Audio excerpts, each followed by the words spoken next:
nuestro último participante en el evento, el doctor Alan Heiblum, espero pronunciarlo bien. Y bueno, esta conferencia se titula Metáforas de la vida cotidiana. Démosle la bienvenida, agradecemos mucho su participación.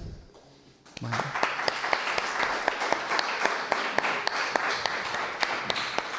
Muchas gracias por tenerme aquí. Edelmira, gracias por la invitación. No voy a poner imágenes esta vez, va a ser una lectura lo que les tengo preparado. Entonces arrancamos. Metáforas de la vida cotidiana. Una conferencia titulada Metáforas de la vida cotidiana sugiere que habrían de visibilizarse metáforas invisibles por cotidianas, ilustrarse metáforas de uso diario y discutirse metáforas que justo por extraordinarias encapsulan lo ordinario de la vida. Un ejemplo de lo primero lo hallamos ya en el título.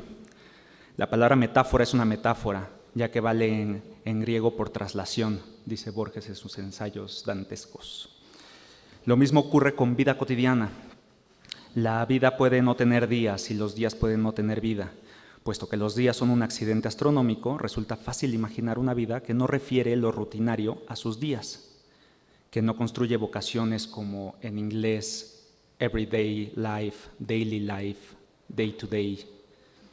Sin embargo, cuesta imaginarse una vida sin ciclos ni repeticiones, donde las adecuaciones no sean una cuestión de rutinas. Así, la indicación cotidiana, diaria o propia de todos los días, no es sino una forma de hablar, pensar o de vivir una vida. Lo mismo puede afirmarse de toda metáfora. Nuestro pensamiento y nuestra vida no es menos metafórico que nuestra lengua. Un ejemplo de metáfora gastada por fuerza de uso es justamente malgastar el tiempo. Por una parte, el tiempo perdido es propio de la mejor literatura, olfativa además. Por otra parte, el tiempo que se gasta o se emplea como vil objeto de cambio es una imagen regada por doquier. No podemos decir que se trate de una metáfora muerta, ya que nunca se da por literal, pero tampoco coletea, así que difícil resulta afirmar que esté viva. Sin embargo, basta con regresarla al agua de donde proviene para que se active. Esa expresión no fue muy clara, pero el experimento resulta sencillo y lo encontramos en el dramático soliloquio de la escena segunda del acto quinto de la tragedia Ricardo II. I wasted time and now that time wastes me. Que lo podemos traducir de muchas maneras, como he perdido mi tiempo y ahora el tiempo me pierde, o he gastado mi tiempo y ahora el tiempo me gasta, o he desperdiciado, o, y podemos hacer incluso, ¿no? He malgastado mi tiempo y ahora el tiempo me malgasta o me desgasta. El reverso de la metáfora, que el tiempo malgastado es una venganza tan justa como terrible y nos malgasta, es una metáfora que ilumina una de las más grandes revelaciones que tenemos a propósito de nuestras vidas cotidianas. Me parece que el ejemplo, un personaje de la dramaturgia capturado en el justo momento en que intenta cristalizar una metáfora, es lo suficientemente importante e interesante como para detenernos e inspeccionarlo en contexto.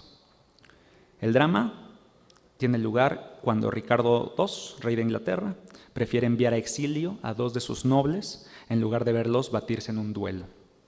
Mientras Ricardo combate en Irlanda, los bienes y derechos de uno de ellos, Bolingbroke, no son respetados y este regresa con un poderoso ejército.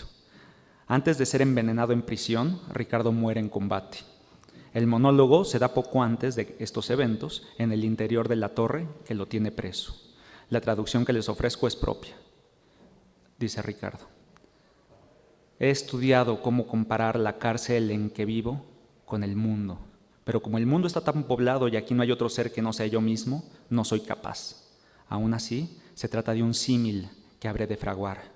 Mi mente, la parte femenina, mi espíritu, la parte masculina. Juntos habrán de engendrar una prole de pensamientos fecundantes que habrán de poblar esta miniatura de mundo, víctimas de sus humores, pues no hay pensamiento o persona que se halle en verdadero contento. Incluso los más altos pensamientos, los abocados asuntos divinos se entremezclan con las dudas y las escrituras quedan en flagrante contradicción. Primero, venid, niños, a mí, pero después, venir es tan difícil como que un camello pase por el ojo de una aguja. Los pensamientos que tienden a la ambición confabulan, urden tramas asombrosas pero imposibles, que estas débiles uñas pueden abrir una brecha en el pétreo costillar de este otro muro que me mantiene preso, pero no pueden y por ello mueren en su orgullo. Los pensamientos que tienden a la contención se ilusionan con que no son los primeros ni los últimos esclavos de la fortuna, mendigos idiotas que se consuelan en lugar de su infortunio al pensar en que todos aquellos que han estado en el lugar que ahora ellos ocupan. Y dicho pensamiento los ampara como si de verdad pudieran depositar la carga de su losa en la espalda ajena. Suena música. ¿Oigo música? No pierdan el tiempo. Qué amarga es incluso la música dulce cuando no se guarda la proporción ni se mantiene el tiempo. Así también ocurre en la música del hombre. Para advertir discordancias en la cuerda tengo oídos finos, pero cuando se trató de la armonía de mi reino no tuve el oído para mis propias disonancias. Malgasté el tiempo y ahora el tiempo me malgasta. Cronos me ha hecho su reloj. Mis pensamientos son minutos que con sus suspiros marcan sus andanzas a la esfera de mis ojos, en donde mi dedo, semejante a un minutero, apunta para limpiarles las lágrimas. Pues bien, Señor, el martillo que busca dar las horas es el clamor que golpea mi corazón, que es la campana. Así suspiros, lágrimas, clamores, dan los minutos, las horas y los días.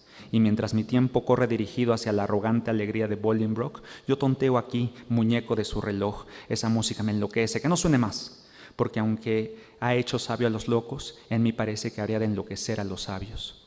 Sin embargo, bendito sea quien me la brinda, pues es señal de afecto, y el afecto a Ricardo es una rara gema en este mundo de odio. Termina la escena. En cuanto a las metáforas sobre la vida cotidiana, me gustaría empezar con el ejemplo salido de la conocida pluma pesimista de Schopenhauer. La vida cotidiana está sufriendo, encontramos en su libro central. Schopenhauer podría haber dicho, desde la literalidad, que se sufre mucho en la vida, pero eso no habría capturado, según su mirada, la afirmación esencial de violencia y frustración que somete al mundo de la vida cotidiana, y por ello emplea la metáfora. Vivimos los días condenados a querer más de lo que podemos tener y a no tener más que la producción de una conciencia angustiada. Por ello los griegos no tuvieron problema para encontrar en la vida cotidiana una imagen del infierno, como la inexorable rutina que da forma a los suplicios de Tántalo, las Danaides, Ixión o Sísifo lo prueban. No obstante lo ya dicho, el título Metáforas de la vida cotidiana, podría ser leído como un oxímoron. En la poética, Aristóteles sitúa la metáfora junto a las palabras extrañas y a los términos ornamentales en el inventario de vocablos que impiden que el lenguaje se torne vulgar y prosaico. En otras palabras, de la metáfora no se espera que quede atrapada en la vida cotidiana, sino precisamente que nos permita escapar de ella.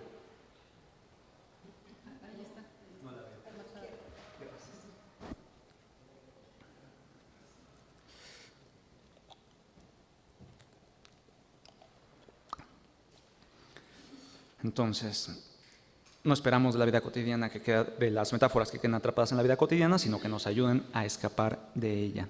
Las revoluciones de las órbitas celestes, los días, están fuera de nuestro alcance, pero no una revolución de la mirada que los percibe, el sujeto cotidiano. El poder del arte para transformar a sus espectadores le adjudicó tempranamente la misión de rescatarnos de la vida cotidiana. Así, por ejemplo, el arte sacude del alma el polvo de la vida cotidiana. Es una frase adscrita a Picasso, aunque posiblemente fue tomada de Berthold Auerbach. La expresión no es gratuita. La vida cotidiana es el marco donde los procesos de sedimentación tienen lugar. Husserl usa la metáfora de la sedimentación para ilustrar el proceso histórico que lleva a que en una época se dé por hecho cuestiones inicialmente problemáticas y extrañas para las épocas anteriores. En la imagen, los diferentes desarrollos conceptuales se depositan capa tras capa sobre los conceptos originales hasta que las raíces y sus motivaciones iniciales quedan sepultadas tras una gruesa capa de sedimentos. Husserl cree que uno debe tomar la pala y cavar hasta encontrar el origen. Ian Hacking no está tan seguro. Para él, que en el origen se hallen las soluciones podría no ser más que un prejuicio, pero dejemos ese tema ahí. Aquí me interesaría introducir una distinción entre cotidianidad y rutinario. Ya dijimos que la nuestra es una vida profundamente adaptada a los días, y por ello no tomamos como metáfora la vida cotidiana. y la entendemos como aquella forma que no cambia aun cuando cambian los días, o si se prefiere, como aquella forma de vida que pareciera negar el cambio en los días. Ahora bien, uno puede salir de la rutina sin escapar de lo rutinario. Nada es más previsible que los pequeños imprevistos. Dentro de la cotidianidad, las rutas se ajustan, corrigen o modifican. Salir de una ruta significa entrar en otra. He ahí la marca de la cotidianidad. Por otra parte, cuando uno sale de lo cotidiano, lo rutinario queda en suspenso. No importa que después se vuelva a ello, pero durante el rapto, más que un mero cambio de planes, se obra un verdadero cambio en los planos. Nuevamente, la expresión no es gratuita. Los raptos pueden ser más intelectuales, emocionales o corpóreos, como las expresiones epifanía, eureka o la francés petit mort dejan ver. Les quiero leer una cita de Carlos L. Olmos, que se encuentra en su Hermenéutica del Silencio. Podemos hablar de 3 niveles de desciframiento de la realidad: las palabras, la metáfora y el silencio. O sea, decir, querer decir, no decir. Hay ámbitos donde vale la palabra, lo discursivo y la expresión, pero hay otros donde ya no sirve de nada y entonces recorrimos a la metáfora, que es un decir, pero que apunta aún más allá de lo dicho. La metáfora guarda enigmas, escribió Aristóteles. La metáfora es la muestra de la riqueza del lenguaje humano, pero también de sus limitantes, como lo vieron Gödel, Edith Stein y recientemente Max Kolodrow. En la metáfora se hace patente que hay realidades que no se pueden decir o expresar, sino solo sugerir o insinuar. Realidades horizonte, inatrapables, indefinibles, inabarcables. Entonces, cuando la vida nos asombra con inmerecidas penas o con inmerecidas venturas, metaforizamos casi instintivamente, vuelve a decir Borges. Tomada prestada una conocida metáfora del silencio, las metáforas dicen lo que las palabras callan. Más prosaico, cuando el sentido ordinario de las palabras no basta, las metáforas enuncian lo extraordinario. Lamentablemente, la visión aristotélica puede ser y ha sido leída en sentido contrario a como fue escrita, lo cual engendra un grave error. Aristóteles afirmó que los vocablos corrientes asegurarían la requerida claridad en el lenguaje, pero no que las metáforas no puedan llegar a ser claras.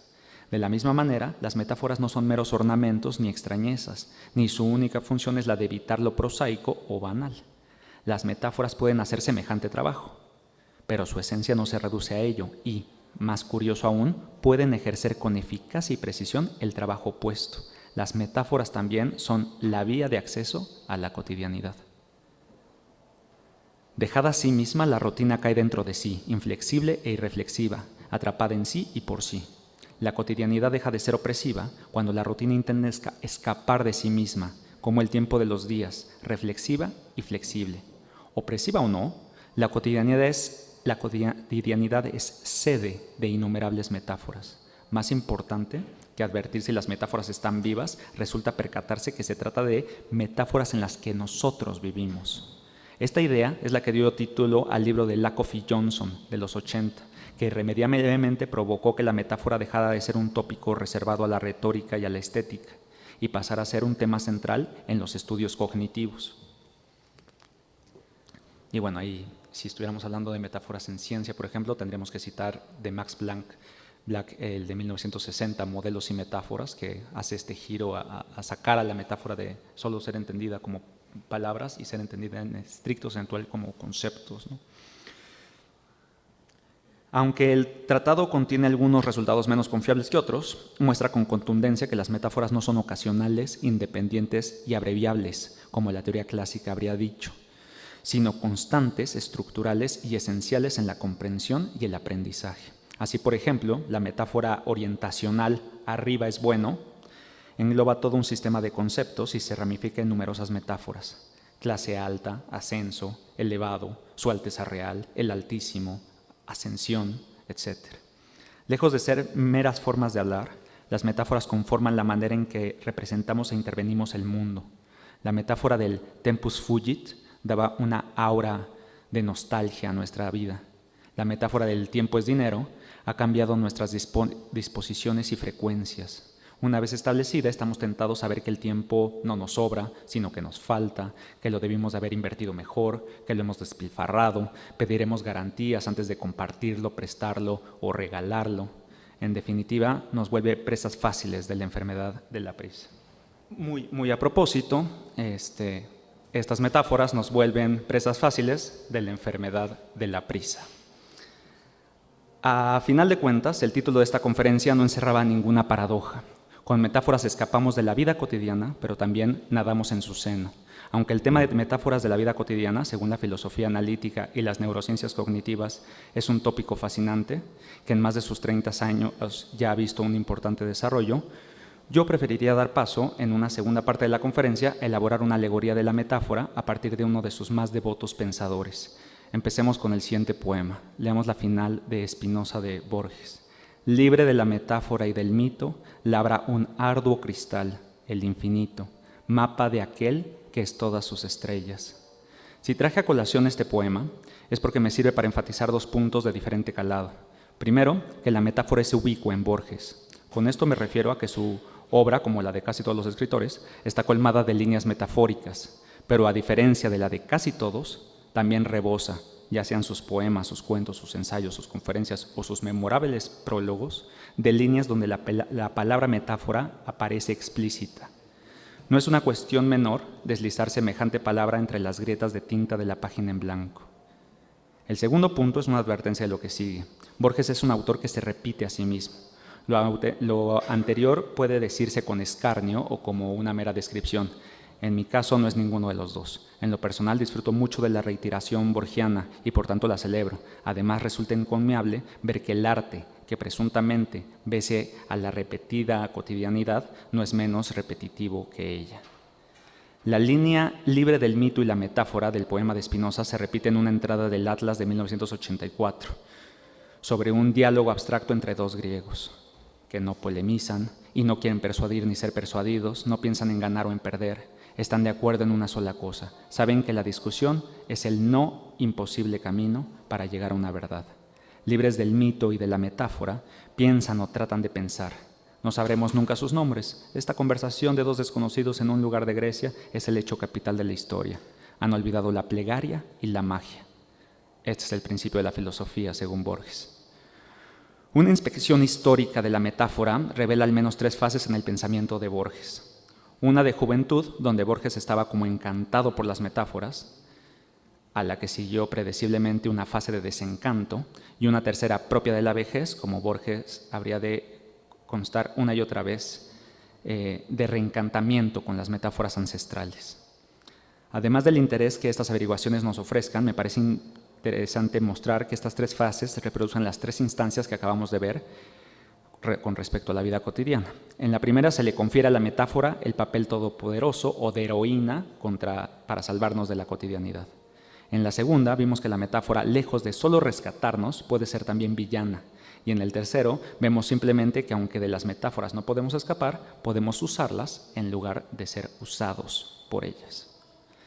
La primera fase de Borges queda encapsulado en su periodo ultraísta. El ultraísmo fue una especie de fiebre que aquejó a su generación. Estos jóvenes poetas, fatigados de los lugares comunes en los que la poesía se había estancado, querían renovarla a partir de una síntesis de lo que consideraba su elemento primordial, la metáfora. En otras palabras, querían liberar la poesía de la cantidad y la calidad de sus objetos, liberando a las metáforas de su compromiso con los semejantes. Dice Borges en la Anatomía de mi Ultra. Para esto, como para toda poesía, hay 2 imprescindibles medios, el ritmo y la metáfora, el elemento acústico y el elemento luminoso. El ritmo, no encarcelado en los pentagramas de la métrica, sino ondulante, suelto, redimido, bruscamente truncado. La metáfora, esa curva verbal que traza casi siempre entre 2 puntos espirituales, el camino más breve. De esta misma época es el primer tratado sobre la metáfora, con el que Borges busca dar el respaldo teórico a su acción estética. El tímido título, Examen de la metáfora, esconde un verdadero manifiesto. No hay una sustancial desemejanza entre la metáfora y lo que los adeptos en la ciencia nombran la explicación de un fenómeno. Ambas son una vinculación tramada entre 2 cosas distintas, a una de las cuales se le trasiega en la otra. Ambas son igualmente verdaderas o falsas. Así, cuando un geómetra afirma que la luna es una cantidad extensa en las 3 dimensiones, su expresión no es menos metafórica que la de Nietzsche, cuando prefiere definirla como un gato que anda por los tejados. Además, el manuscrito sirve como una suerte de inventario. Ahí esperan clasificadas las metáforas que se limitan a barajar los datos sensorios, que equivocan la trabazón causal, que cristalizan el tiempo en el espacio o el espacio se desborda en el tiempo, aquellas que desnudan la pavorosa afirmación que hay en muchos vocablos negativos, aquellas que unifican lo múltiple, viceversa, las que se hallan al margen de la intelección. El título de desencanto que otorgué a la segunda fase quizá no fue la más clara. 6 años después del Manifiesto de la Metáfora de 1922, Borges escribió en La Voz de los Argentinos un nuevo ensayo titulado Otra vez la metáfora. En él repite metáforas ya enunciadas en su texto anterior, pero esta vez revestidas por el espíritu del quizá. Ayer he manejado los argumentos que la privilegian a la metáfora. He sido encantado por ellos. Hoy quiero manifestar su inseguridad, su alma de tal vez y quién sabe, dice. Borges intenta recordarnos en este opúsculo que quizá todas las palabras son metáforas muertas, pero en este caso ello no implica mayor nostalgia o despierta alguna pasión, sino mero alivio. Por fortuna podemos charlar sin tener que perdernos en las imágenes escondidas en cada palabra, dice Borges. Creo que es imposible prescindir de las metáforas al hablar y creo que es imposible entendernos sin olvidarlas.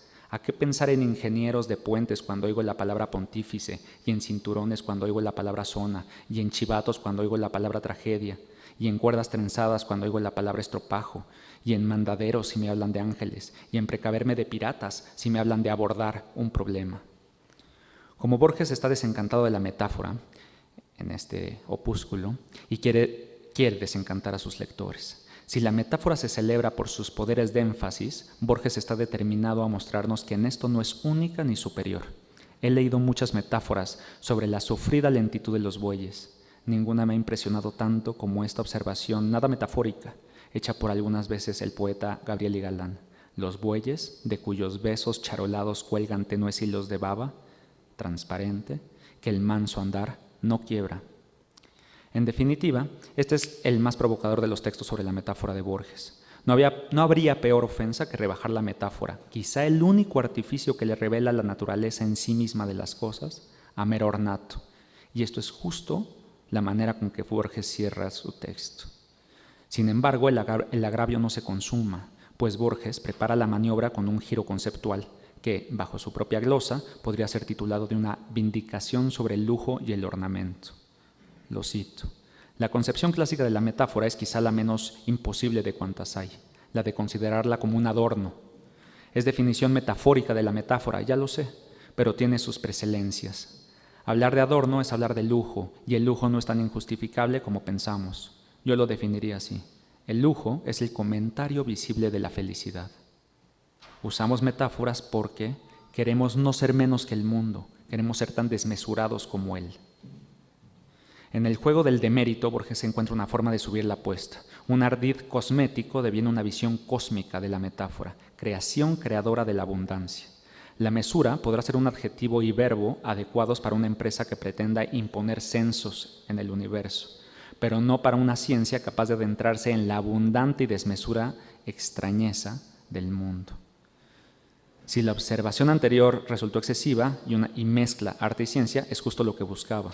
En todo ámbito, sedimentadas, las cosas aguardan demasiado cerca de sí mismas como para revelarse. La metáfora es una sacudida que las arroja a dominios disímiles. Las cosas se acercan a sí mismas en su afinidad con la distancia, en su extrañeza revelada. No llamé madurez, sino vejez a la última fase de Borges para cumplir con una repetida intención de sus últimas obras. Pero si bien esto respeta el pensamiento borgiano, es injusto con su cronología.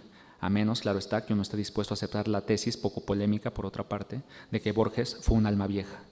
Desde el cuaderno 2 de la Bitácora de Buenos Aires, con fecha de junio de 1937, encontramos inscripciones totalmente repuestas del fervor por alejarse del fervor de las metáforas.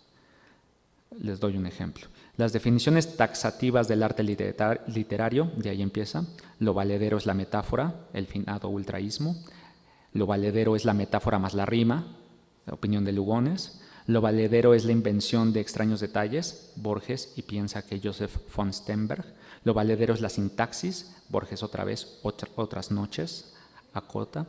Sirven un justo fin, despejar un poco los 10.000 y los 100.000 de libros que el atolondrado tiempo acumula. La obra de Borges tiene curiosas dimensiones. Se trata de una breve obra de cardinalidad extensa. En su prólogo al informe Brody, a manera de correctivo o súplica, escribió que aunque debía ser tomado de alguna forma, no lo fuera como fabulista. Sin embargo, yo creo que de su trabajo una moraleja resulta obligada. No es mucho lo que puede decirse bien. En el diario La Nación de Buenos Aires, 1953, aparece un texto titulado Diálogos de la Zeta y el Rey, que tiene por propósito conjeturar, a partir de ejemplos derivados de fuentes orientales y occidentales, que todas las fábulas son variantes sobre un reducido número de temas arquetípicos. En las historias que he referido, una zeta y un rey simbolizan la nada y la plenitud, cero y el infinito. Símbolos más extremos de ese contraste serían un dios y un muerto, y su fusión más económica, un dios que muere. Fuera de su virtud, que puede ser mayor o menor, los textos anteriores diseminados en el tiempo y en el espacio sugieren la posibilidad de una morfología, para usar la palabra de Goethe, o ciencia de las formas fundamentales de la literatura. Esta morfología es la idea que estructura los escritos sobre la metáfora de Borges a partir de los años 30. Quizás su comprensión más depurada sobre la metáfora, o al menos así suele pensarse, se tiene en Historia de la Eternidad, del 36. Dos textos atacan directamente el problema. El primero, titulado Las Kenningar, un texto que Borges supuso no tendría lectores y está dedicado a lo que calificó una de las más frías aberraciones que la historia literaria registra, una prueba, vía reducción al absurdo, del despropósito que encierra intentar encontrar metáforas nuevas. Ejemplos islandeses de Kenningar son Casa de las Aves, para nombrar al aire, o Cisne Rojo, para llamar al cuervo. Por supuesto, las Kenningar se combinan entre sí. El fragor de los dardos es la batalla. La llama del fragor de los dardos sería la espada. Borges usó el exceso que está contenido en las Kenningar como un recordatorio de que las metáforas debían y deben estar fundadas sobre las cosas, no sobre el lenguaje. De nada nos vale un juego de palabras que puede impresionar, pero que no revele o comunique. Las metáforas deben advertir, en un mundo cuya complejidad nos escapa, la semejanza de lo desemejante y lo desemejante de la semejanza. El segundo texto, la metáfora, cierra con la tesis central. Lo cito. El primer monumento de las literaturas occidentales, la Ilíada, fue compuesto hará 3.000 años.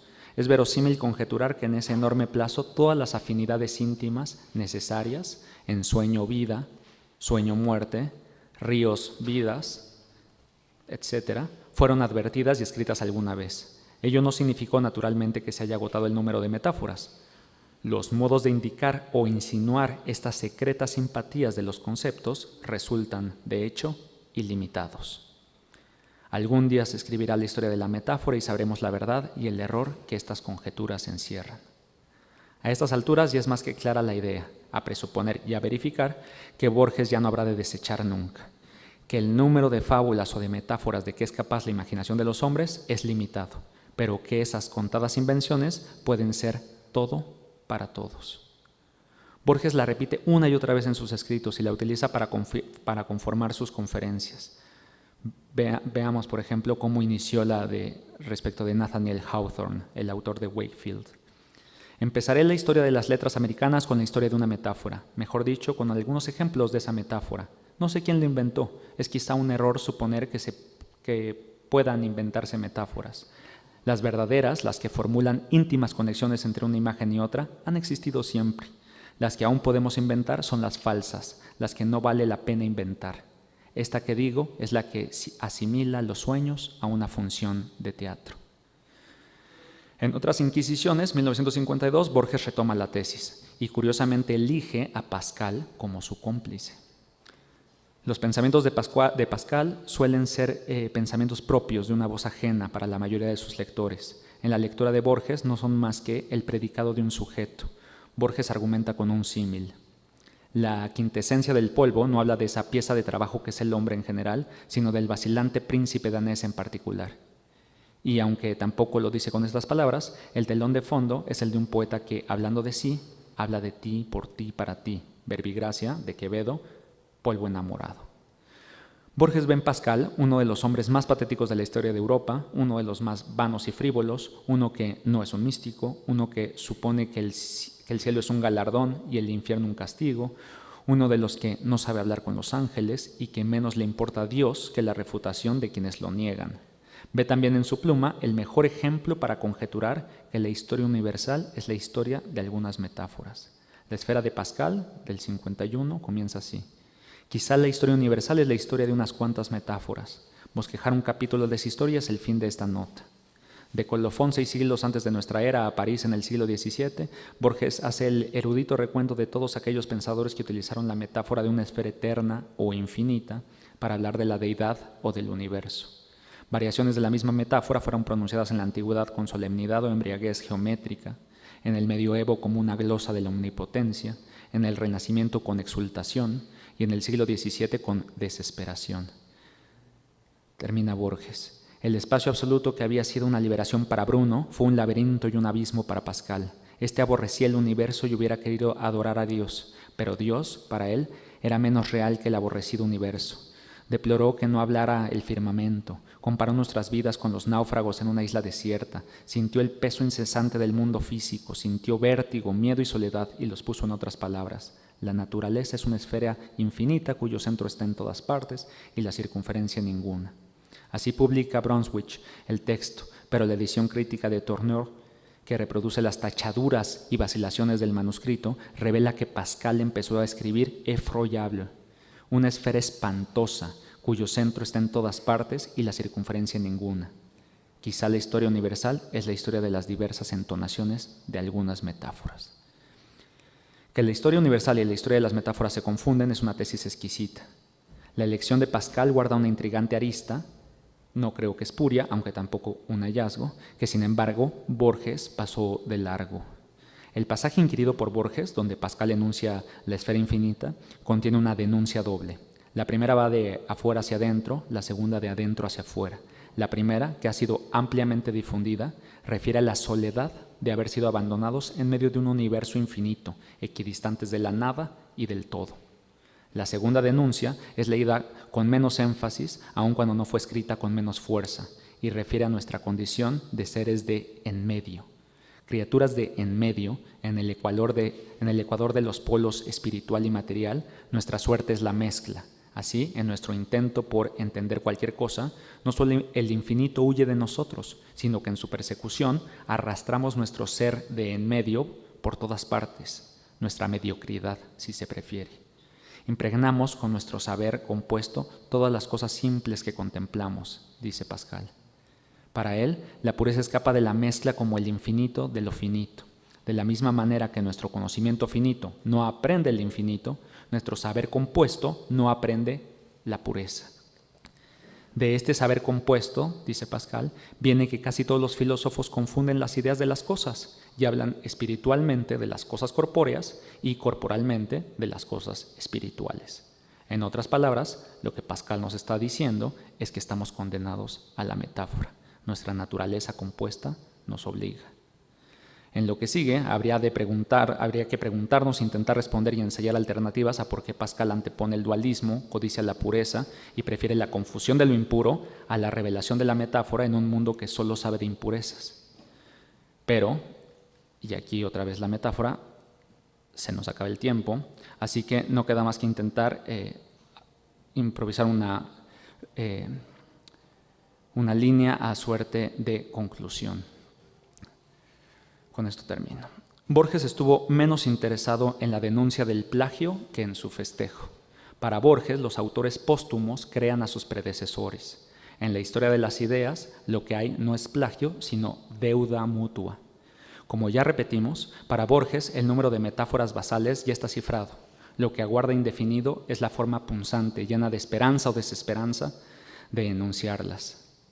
Yo lo habría dicho de otra forma. Menos interesante me resulta el anuncio de que las grandes metáforas ya han sido enunciadas, pero aguardan nuevos pronunciamientos. Menos interesante me parece ello que reparar en la posible denuncia o renuncia a las metáforas. Las metáforas son hijas de su tiempo y madres de nuevas épocas. La edad de piedra, de bronce, de hierro son metáforas justas, pues el desarrollo tecnológico de cada época impregna las metáforas que la rigen. De igual manera, fueron ciertas metáforas las brújulas que direccionaron, pero también que obstaculizaron, los desarrollos del incipiente complejo científico-tecnológico de cada época. Los seres humanos fuimos antes de ayer insufladas criaturas de barro o maíz. Ayer, autómatas hidráulicos, luego mecánicos y por último eléctricos. Hoy somos redes, robots o computadoras de carne. Solo una metáfora reemplaza otra. Denunciar y renunciar ciertas metáforas significa entonces cristalizar el conocimiento de mañana.